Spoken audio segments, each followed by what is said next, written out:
لغمان کې د چرګانو د اتحادیې مسؤلین وایي چې دغه ولایت کې د بیلابیلو سرمایه‌دارانو لخوا په 250 فارمونو کې له 70 تر 80 میلیونه افغانۍ سرمایه ګزاري شوې چې په مستقیم او غیر مستقیم ډول پکې 2000 تنو ته د کار زمینه برابره ده. لغمان کې تقریبا 250 فارمونه د چرګانو د روزنې جوړ شوي دي چې په دغو فارمونو باندې تقریبا 70 تر 80 میلیونه افغانۍ پورې سرمایه ګزاري شوې ده. په دغه فارمونو کې تقریبا 15 لکه زیاتو کم چرګوړی ځایږي. لغمان کاملا په دې برخه کې خودکفا ده، کولی شي چې دغه تولید نور ولایتونو ته هم موږ ورکړلی شو. احمد شاه چې دغه ولایت کې په 25 فارمونو کې 19 میلیونه افغانۍ سرمایه ګزاري کړې وایي.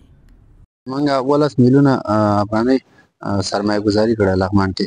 تقریبا 15 تر 10 پورې فارمونه موږ سره دي او موږ سره کاریګر بوخ دي یو سل لاس کسانو پورې.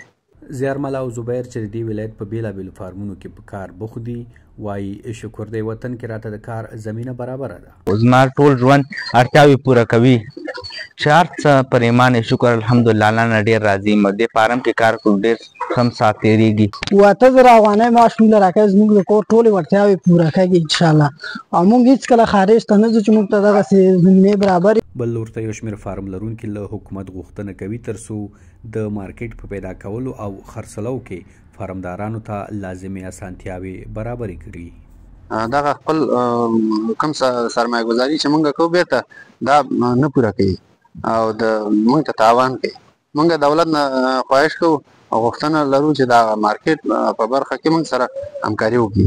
دغه ولایت کې د صنعت او سوداګرۍ رئیس مولوي سلامت خان بلال بیا وایي چې دوی د ټولو صنفونو کاروباریانو ته د مارکیټ پیدا کولو لپاره ځانګړي پلانونه لري چې د وزارت د طرز العمل له مخې به یې تطبیق کړي.